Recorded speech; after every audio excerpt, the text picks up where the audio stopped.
Hello everyone, welcome back to the channel. Well, today I'm going to be continuing with my field reviews. I'm going to keep on with the ESEE collection. The knife I've got today is the ESEE 5. Now before we start beating on this, go over a few things.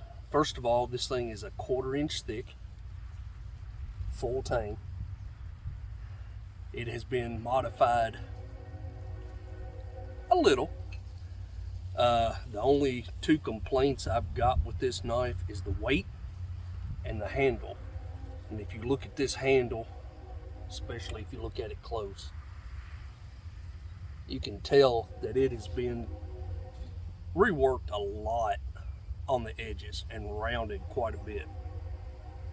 And I've done that just because of the fact it's the same handles that come on the ESEE 6, and with the thickness of those handles and the thickness of the blade, it's just too blocky, so I had to round it out quite a little bit. As far as the weight, there is absolutely nothing that can be done about that, but that being said, for what this knife is designed for, I wouldn't change anything. It is designed as a air crew survival knife, so it is designed to pry and so forth. If you look at the tip on this thing, the tip is thick all the way out to right at the end, and we'll do some prying with it here in a minute. One thing that this knife excels at is batoning, and that is because of the saber grind and the thickness. I have got this piece here to give you an idea, and that's what I'm going to be batoning with this knife. I'm going to avoid the natural checks and go against those. So let me get this set up here. I gotta move the stove out of the way, but then we'll put it back in a minute. Luckily, the ground is still pretty frozen. Get you down here so you can see what I'm doing. And it hadn't thawed yet.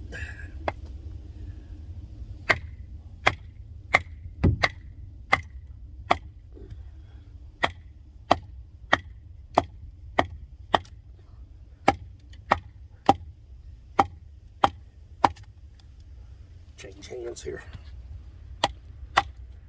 I'm a lefty, so get it on this other side so I can wail on it. Now, as you can see, it's got a little bit of a twist in the grain, but I'm already that far into it, and it's already split it all the way through. Oh.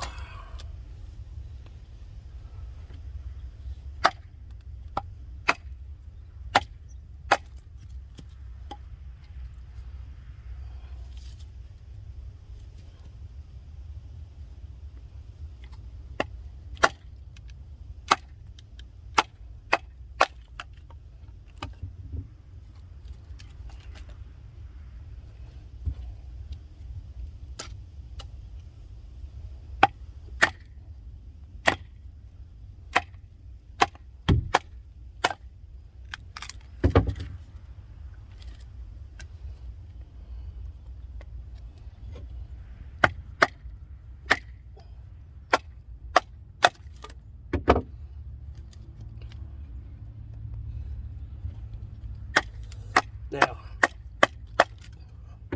I have reprofiled the edge on this.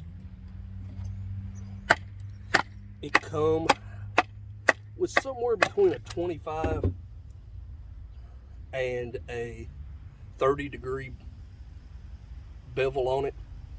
I have changed that to a 20. That in and of itself greatly improved the cutting performance of this knife.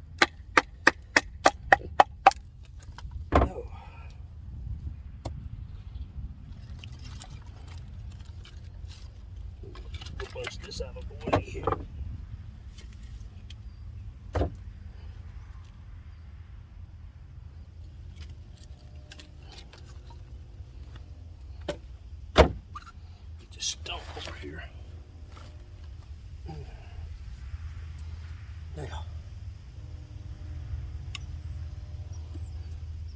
little stab in here and let you see what I was talking about with the point. Get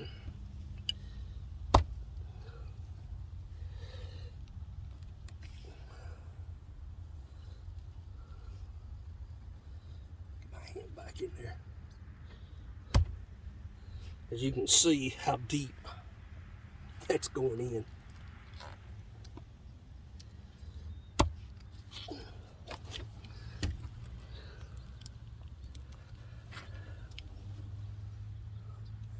The thickness toward the tip really strengthens it when it comes to that. Now, let's get into something else here.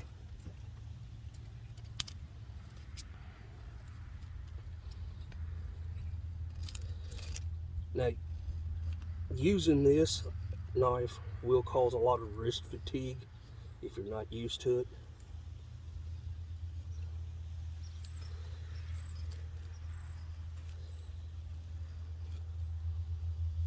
And about the only way to prevent that is just use it a lot and build up to it.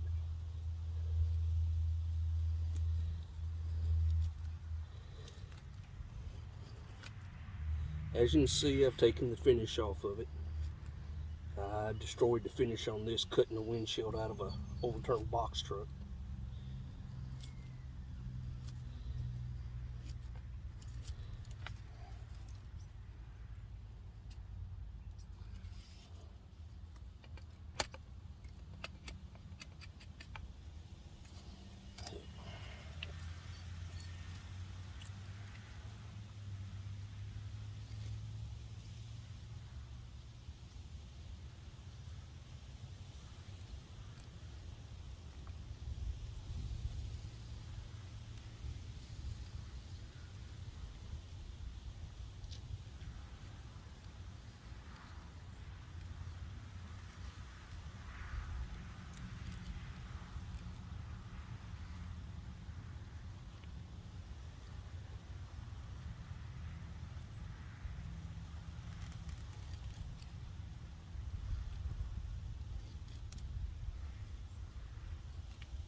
With that edge being reprofiled the way I've got it, it will make all kinds of feathers. The spine is not 90 degrees on it. I worked on it a little. It will scrape a ferrule rod, but not very well. So when using this knife, I'll always have to make sure I've got something I can scrape a ferrule rod with. I may take it back and rework on it and see if I can get it done any better. But as of right now, it's not the best at scraping a ferrule rod.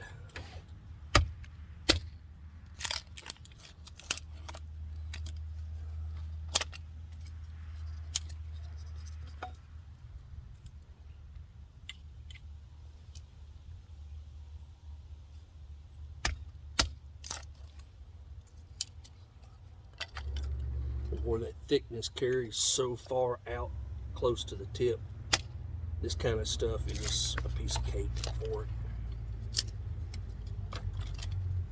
If I had to have one knife that I had to count on to take out, and I could only take one, it would be this one. And it's not that this is so much better than any of the others. It's just that with the thickness of this knife, you don't have to worry about breaking it or it failing. I have beat it through blocks of wood that were 4.5 inches in diameter, and never even so much as got a bend in the blade while I was doing it. And believe it or not,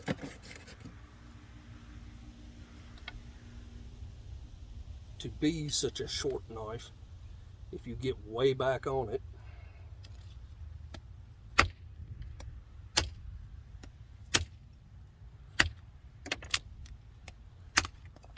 you can still chop small stuff with it fairly effectively.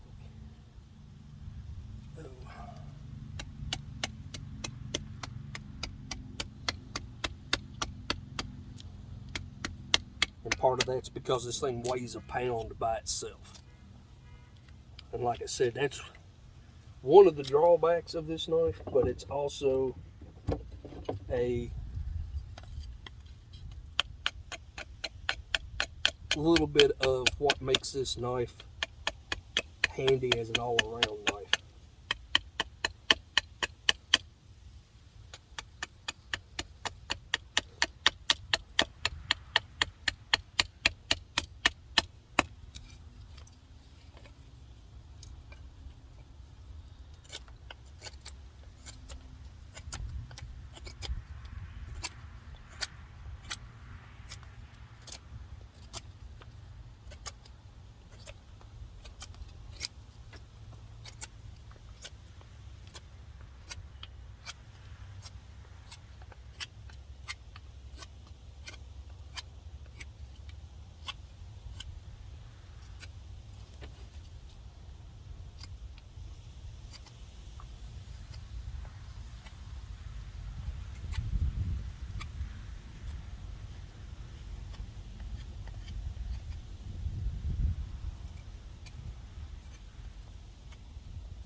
You can also, it does fairly well choking up on it,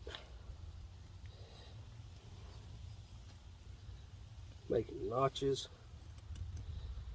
Where it is a thicker knife, you will have to get your thumb up there on the spine. There's 7 notch.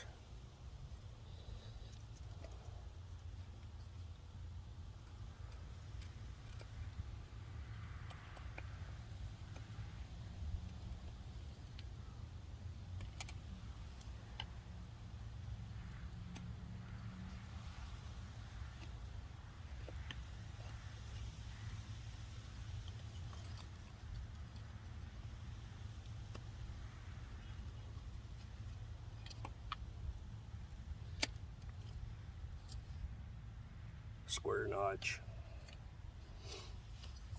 Oh, let's see.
So you can do some precise work with this knife, even though it's as big as it is. Like I said, I didn't bring a ferrule rod because the spine's not the sharpest on this, and it doesn't do a real good job at it, not like a lot of the others. I will have to work on that and see if I can fix that. I'm trying to think of what else we can do here with it.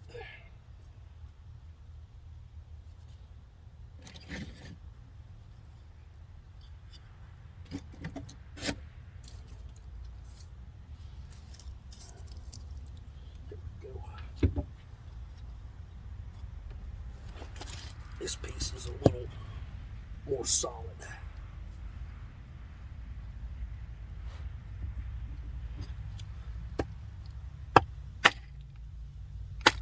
At least I thought it was. It felt like it was.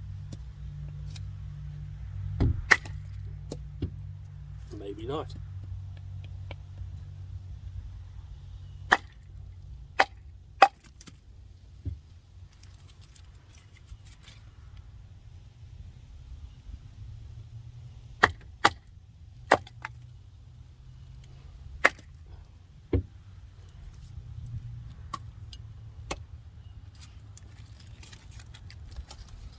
Oh.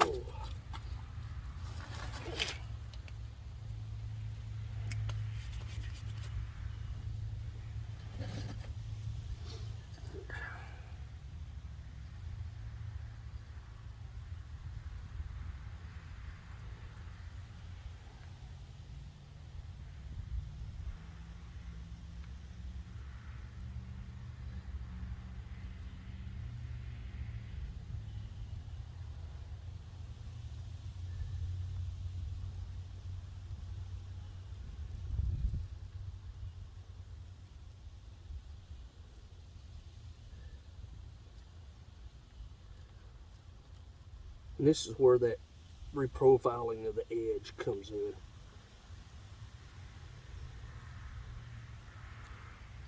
With a knife that's 1/4 inch thick, sometimes it's hard to get these real small, tiny curls.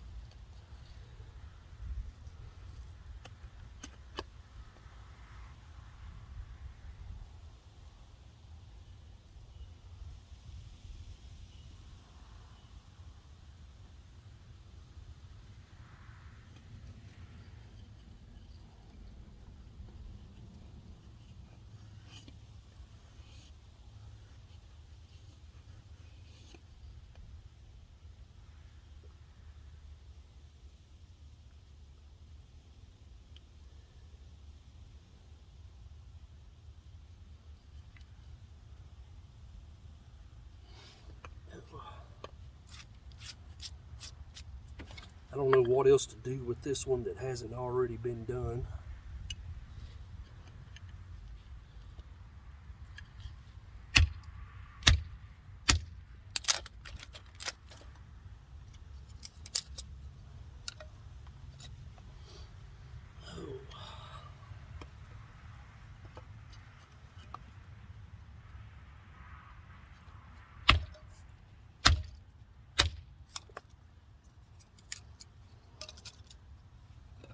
I can't say enough just how much abuse this knife will take.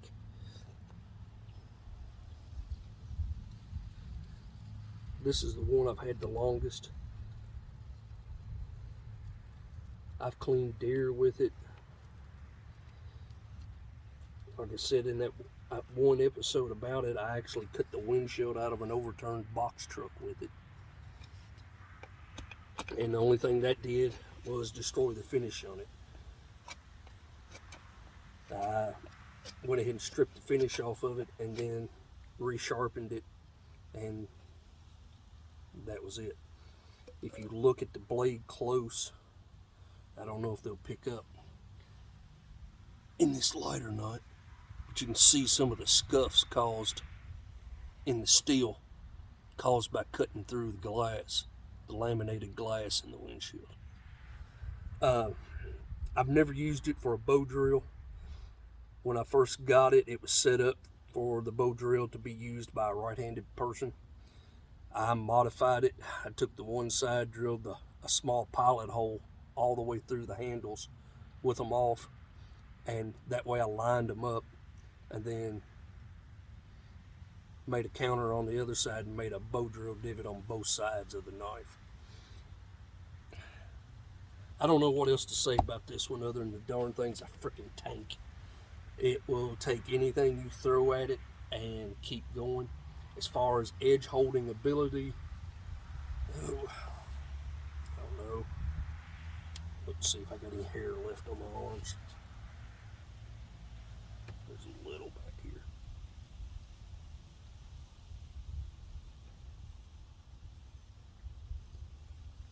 even after all of that.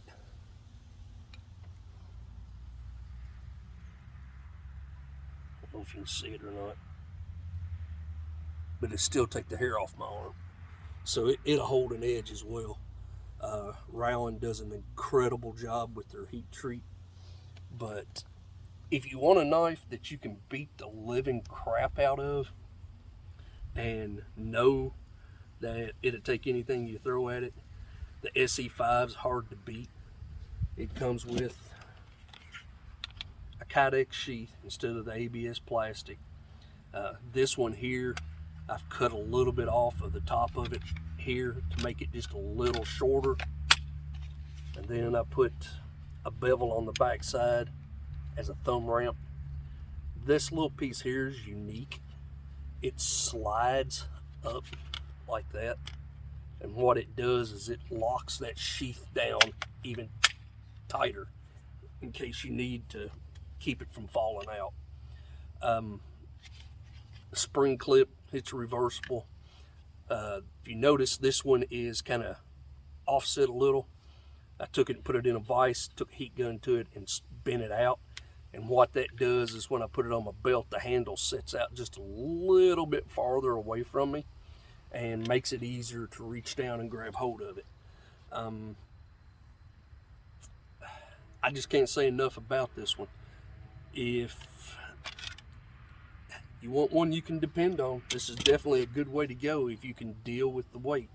Like I said, the knife by itself weighs a pound. So that's a lot of weight for a knife this size. But that also has its advantages, like I said. So like, share, subscribe. I'll get another one up for you soon.